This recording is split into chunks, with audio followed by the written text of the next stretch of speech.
Alright, so here's what we're going to do. We're setting these up. These are the blue Dragonflies. They're large diaphragm condensers, transformerless mics. They're really good on overhead. We're going to set these up in the Glyn Johns mode, which is basically sometimes they call it the isosceles. You make an isosceles triangle between your two overhead mics. They're not spaced evenly.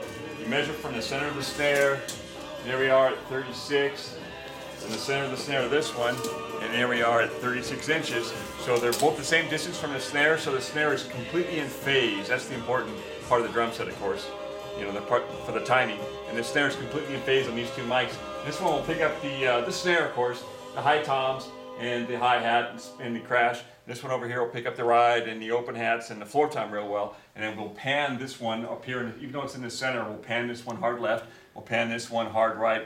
We'll compress them through a tube compressor a little bit, and we'll add that to the blue mouse out in front of the kick drum.